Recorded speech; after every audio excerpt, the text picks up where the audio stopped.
एक समय की बात है। एक गांव में एक युवक रहता था जिसका मन बहुत ही अशांत रहता था। वह हमेशा तनाव में रहता। वो अपने मन को शांत करना चाहता था, लेकिन उसे कोई भी उपाय नजर नहीं आ रहे थे। उसके जीवन में कई प्रकार के दुख थे, जिनके कारण वह हमेशा तकलीफ में रहता, तनाव में रहता। एक दिन उसे पता चला कि उसके गांव में एक बौद्ध भिक्षु आए हुए हैं, जो सभी को दुख और सुख पर उपदेश दे रहे हैं। वह युवक तुरंत ही घर से निकला और उनके आश्रम जा पहुंचा। वहां पर पहुंचने के बाद उस युवक ने देखा कि वह बौद्ध भिक्षु सभी गांव वालों को उपदेश दे रहे थे। बौद्ध भिक्षु कह रहे थे कि सभी के जीवन में कोई ना कोई सुख और दुख तो आता ही रहता है, जिस कारण हमारा मन बहुत अशांत रहता है, और एक अशांत मन इस दुनिया का कोई भी सुख नहीं ले सकता। फिर चाहे उसे पूरी दुनिया की धन दौलत ही क्यों ना मिल जाए, वह उसे पाकर भी दुखी ही रहेगा। परंतु जिस व्यक्ति का मन शांत है, उसके पास चाहे कुछ भी हो या ना हो, वह हर छोटे पल का आनंद ले सकता है। वो हर पल को खुशी खुशी जी सकता है, इस दुनिया का और इस जीवन का परम सुख भी प्राप्त कर सकता है। इतना कहकर उन बौद्ध भिक्षु ने अपना प्रवचन समाप्त कर दिया और वापस आश्रम की ओर लौट गए। युवक भी उनके पीछे पीछे आश्रम पहुंच गया और इस युवक ने उन बौद्ध भिक्षु से कहा, हे गुरुवर, अभी कुछ देर पहले आप उपदेश दे रहे थे कि एक शांत मन हर पल का आनंद ले पाता है, हर पल को सूखी सूखी जी पाता है। लेकिन इस दुनिया में सभी के पास मन है और सभी के मन अशांत है, तो ऐसे में भला अपने जीवन को कोई सुखी सुखी कैसे जी सकता है? इस दुनिया में शांत मन किसी के पास नहीं। मेरे पास भी एक ही मन है और वह भी शांत नहीं है गुरुवर। क्या आप बता सकते हैं कि मैं अपने इस मन को कैसे शांत करूं? तभी बौद्ध भिक्षु ने उस युवक को ध्यान के बारे में समझाया, ध्यान के फायदे बताए और उसे कहा, बेटा, ध्यान करने से हमारा मन शांत हो जाता है। हम विचारों के दलदल से बाहर आने लगते हैं और इस कारण हमारे जीवन में सुख उत्पन्न होने लगता है। यदि तुम भी अपने जीवन में सुखी होना चाहते हो, अपने मन के इन विचारों के दलदल से बाहर निकलना चाहते हो, तो तुम्हें ध्यान करना चाहिए। तुम्हें ध्यान का अभ्यास करना चाहिए, क्योंकि यही वह मार्ग है जो तुम्हारे मन को शांत कर सकता है और तुम्हें सही राह पर ला सकता है। उस युवक ने उन बौद्ध भिक्षु की बात मान ली। उस युवक ने उन बौद्ध भिक्षु को प्रणाम किया और वापस घर चला गया। घर पहुंचने के बाद उसने ध्यान करना शुरू किया। वह रात भर ध्यान करता रहा, लेकिन उससे कोई लाभ नहीं हुआ। इस कारण वह अगली सुबह फिर से उन बौद्ध भिक्षु के पास पहुंचा और उन बौद्ध भिक्षु से कहता है, गुरुवर, आपके कहे अनुसार मैंने रात भर ध्यान किया है, लेकिन उससे मुझे कोई लाभ नहीं हुआ। मेरा मन तो अभी भी अशांत है। आप तो कह रहे थे कि ध्यान करने से हमारा मन शांत हो जाता है। तभी वह बौद्ध भिक्षु उस युवा से कहते हैं, ध्यान कोई एक बार करने की चीज नहीं है, यह तो अभ्यास है और धीरे धीरे समय के साथ मन शांत होता जाएगा।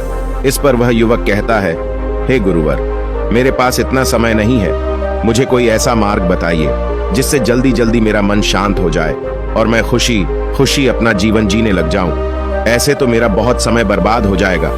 मुझे कुछ ऐसा बताइए गुरुदेव, जिससे मेरा मन आज के आज और अभी शांत हो जाए, जिससे मैं सुख की अनुभूति कर पाऊं, मुझे सुकून मिले। उस युवक की यह बात सुनकर बौद्ध भिक्षु मुस्कुराने लगे। उन्होंने उस युवक से कहा, बेटा, मेरे पास तुम्हारे लिए कुछ ऐसा है जिससे तुम्हारा मन अभी के अभी शांत हो जाएगा।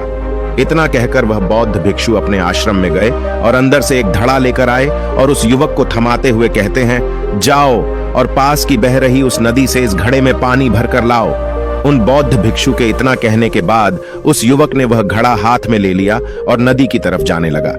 उसके बाद मन ही मन सोच रहा था कि लगता है यह गुरु पागल है, इन्हें कुछ नहीं पता। भला यह घड़ा मेरे जीवन में शांति कैसे ला सकता है? यह मेरे मन को शांत कैसे कर सकता है? लेकिन उसके पास और कोई रास्ता नहीं था, जिसके कारण उसने घड़ा लिया और पास वाली नदी के पास पहुंच गया। उसने उस नदी में से उस घड़े में पानी भरना शुरू किया, लेकिन जैसे ही उस व्यक्ति ने उस घड़े को नदी से बाहर निकाला, तो उस युवक ने देखा कि उस घड़े के चारों ओर छोटे छोटे छेद हैं, जिससे पानी तेजी से बाहर की ओर निकल रहा था। उसने लगातार कई बार प्रयास किए, लेकिन काफी बार कोशिश करने के बाद भी वह उस घड़े को पूरा नहीं भर पाया और थक हार कर उन बौद्ध भिक्षु के पास वापस लौटा और क्रोधित होकर कहता है, गुरुवर, आपने यह कैसा घटा दिया है? इसके चारों तरफ तो छेद है।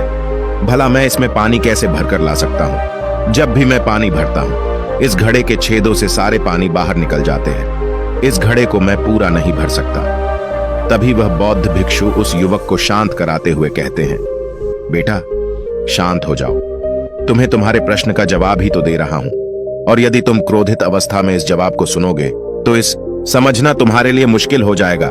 इसलिए शांत हो जाओ और मेरी बात समझने का प्रयास करो। ये जो घड़ा मैंने तुम्हें दिया है, इसे अपना मन समझो, और मन केवल दो ही प्रकार से शांत हो सकता है कि तुम उसे लबालब पूरा भर दो और उसमें कुछ भी आने जाने की जगह ना बचे। क्या तुम इस घड़े को इस प्रकार भर सकते हो? हे गुरुवर, मैं इस घड़े को लबालब नहीं भर सकता, क्योंकि जब भी मैं इसमें पानी भरता हूं, सारा पानी तो छेद से बाहर निकल जाता है। तभी वह बौद्ध भिक्षु उस युवक से कहते हैं, ठीक इसी तरह हम भी अपने मन को कभी नहीं भर सकते। हम जितना इसमें डालते जाएंगे, वह सब कुछ हमारे शरीर के द्वारा बाहर आता रहेगा। फिर चाहे वह क्रोध हो, प्रेम हो या फिर दया, हम जो भी अपने अंदर आने देते हैं वही हमारे अंदर से बाहर भी आता है। और इसीलिए मैंने तुम्हें छेदों वाला घड़ा दिया, क्योंकि ये हमारी मन के जैसा ही है। और जब हम इस मन को बस भरना चाहते हैं, तब तुम अपना समय बेकार कर रहे हो। क्या तुम्हें एक पल के लिए भी यह नहीं सोचा कि इसी प्रकार तो तुम अपने मन को भरने में भी लगे हुए हो? क्या इससे तुम्हारा समय बर्बाद नहीं हो रहा? क्या इससे तुम्हारा जीवन बर्बाद नहीं हो रहा? क्योंकि जिस भी चीज से तुम अपने मन को भरोगे, वह तो बाहर निकल ही जाएगी। उस युवक को अपनी गलती का एहसास हुआ। वह तुरंत उन बौद्ध भिक्षु के चरणों में गिर गया और उन बौद्ध भिक्षु से कहता है, गुरुवर, आपने सच कहा। मैंने कभी भी इसके बारे में नहीं सोचा कि मैं अपना जीवन अपने आप ही बर्बाद कर रहा था। ठीक है, मैं तो इस बात से अनजान था, लेकिन आज आपने मेरी आंखें खोल दी। परंतु गुरुवर, अगर यह मन को पूरी तरह भरने का पहला तरीका मन को शांत नहीं कर सकता, तो मन को शांत करने का दूसरा तरीका कौन सा है? गुरुवार मुस्कुराते हुए उस आदमी से कहते हैं, दूसरा तरीका है कि अपने मन को पूरी तरह खाली कर। इस पर वह व्यक्ति कहता है, गुरुवार, आप ही मुझे बताइए कि मैं अपने मन को खाली कैसे कर सकता? तभी बौद्ध भिक्षु कहते हैं, बेटा, यह तो बहुत ही सरल है। बाहर का कूड़ा अपने भीतर मत जाने दो। इस प्रकार तुम्हारा मन अपने आप ही खाली हो जाएगा। वह व्यक्ति कुछ देर सोच विचार करने के बाद बौद्ध भिक्षु से कहता है, हे गुरुदेव, यह कैसे संभव है? जो भी हम देखते हैं, सुनते हैं, वह हमारे मन में ही तो जाता है, वह हमारे भीतर की ओर ही तो जाता है। फिर मैं उसे कैसे रोक सकता हूं? इस पर बौद्ध भिक्षु मुस्कुराने लगे और उस युवक से कहते हैं, बेटा, मैं तुम्हें यही तो समझाने का प्रयास कर रहा हूं कि मन को केवल ध्यान से ही जीता जा सकता है, और एक दिन ध्यान करने से कुछ नहीं होने वाला। हमें इसके लिए समय देना होगा, हमें इसके लिए धैर्य रखना होगा, इसका निरंतर अभ्यास करना होगा। आगे बौद्ध भिक्षु उस युवा से कहते हैं, बेटा, क्या तुम्हें प्यास लगी है? युवक कहता है, हाँ गुरुवार, मुझे बहुत जोरों की प्यास लगी है। इस पर उन बौद्ध भिक्षु ने उस युवक को पानी पिलाया और कहा, यह लो, पानी पी लो, इससे तुम्हारी प्यास बुझ जाएगी। लेकिन मुझे एक बात बताओ, क्या आज पानी पी लेने से फिर तुम्हें कभी प्यास नहीं लगेगी? तुम कभी फिर मुझसे पानी नहीं मांगोगे? इस पर वह युवक कहता है, गुरुवार, आप कैसी बातें कर रहे हैं? पानी तो हमारे जीवन का एक हिस्सा है, इसके बिना तो हम मर जाएंगे। और आप कह रहे हैं कि आज पानी पी लो और उसके बाद मैं कभी पानी न पिए। ये भला कैसे संभव? प्यास तो हमें रोज आती है और हम रोज पानी पीते हैं, इसके बिना तो हम मर जाएंगे। तभी बौद्ध भिक्षु मुस्कुराते हुए उस युवक से कहते हैं, ठीक इसी प्रकार एक दिन के ध्यान से हमारा मन शांत नहीं हो सकता। उसे भी रोज भूख लगती है और उसे रोज रोज हमें आहार भी देना पड़ता है। उसे भी रोज पानी पीने की जरूरत पड़ती है, और ठीक उसी प्रकार हमें हर दिन ध्यान करने की भी जरूरत पड़ती है। और जब हम निरंतर ध्यान करते हैं, इसका अभ्यास करते हैं, तो देखते ही देखते हमारे मन की भूख शांत होने लगती है, और एक समय पर हमारा मन सारे विचार उत्पन्न करना बंद कर देता है। तब वह बाहर से कुछ भी ग्रहण नहीं कर पाता, और जो कोई भी विचार हमारे भीतर है, वह सारे विचार देखते ही देखते समाप्त हो जाते हैं, और इसी प्रकार धीरे धीरे हमारा मन शांत होने लगता है। आगे वह बौद्ध भिक्षु उस युवक से कहते हैं, बेटा, तुम ही तो कह रहे थे कि तुमने रात भर ध्यान किया है, लेकिन उसके बाद भी तुम्हारा मन शांत नहीं हो रहा। बेटा, तुम चाहो तो 1 घंटे के लिए ध्यान कर सकते हो, चाहो तो पूरा दिन भर तुम ध्यान करो, लेकिन इसका लाभ भी तुम्हें उतना ही मिलेगा।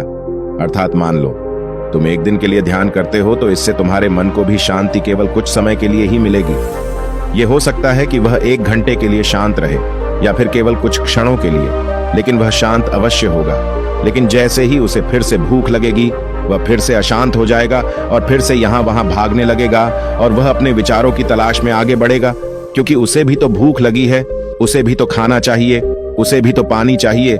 जैसे कि जब तुम्हें भूख लगती है, तुम शांत हो जाते हो, क्योंकि तुम्हें भोजन चाहिए, पानी चाहिए, ताकि तुम अपने पेट की ऊख को मिटा सके और तुम्हें शांति मिले। इस पर वह युवक कहता है, आप सत्य कहते हैं, मैं ही गलत था, मेरी ही गलती है। मैं अपने मन को अवश्य शांत करके रहूंगा, फिर चाहे इसके लिए मुझे कितना भी समय क्यों न लग जाए, मैं भी उस सुख को प्राप्त करके ही रहूंगा। मैं इस खाली घड़े में पानी भरकर अपने जीवन को बर्बाद नहीं करना चाहिए। मैं अपने मन को शांत करके ही रहूंगा। मैं अपने मन को पूरी तरह से खाली कर दूंगा। इतना कहकर उस युवक ने उन बौद्ध भिक्षुओं को प्रणाम किया और वापस अपने घर की ओर लौट गया। दोस्तों, हम लोगों के जीवन में भी कई प्रकार की समस्याएं हैं और हम उन समस्याओं का समाधान करना चाहते और अंत में हमें जो मार्ग मिलता है वह ध्यान है। हम ध्यान तो करना चाहते हैं, लेकिन हम उसके परिणाम को तुरंत पाना चाहते हैं। जब हम शुरू में ध्यान करते हैं तो हमें उसका कुछ भी लाभ नहीं मिलता और हमें लगता है कि यह व्यर्थ है, इससे हमें कोई भी फायदा नहीं होने वाला, क्योंकि हमें तो सब कुछ जल्दी जल्दी चाहिए। लेकिन वास्तविकता तो यही है कि ध्यान सब्र और समय मांगता है और साथ ही उसे शांति भी चाहिए। परंतु हम इतने अशांत हैं कि हमारे भीतर ये तीनों चीजें नहीं है। इसीलिए अपने भीतर धैर्य पैदा करें।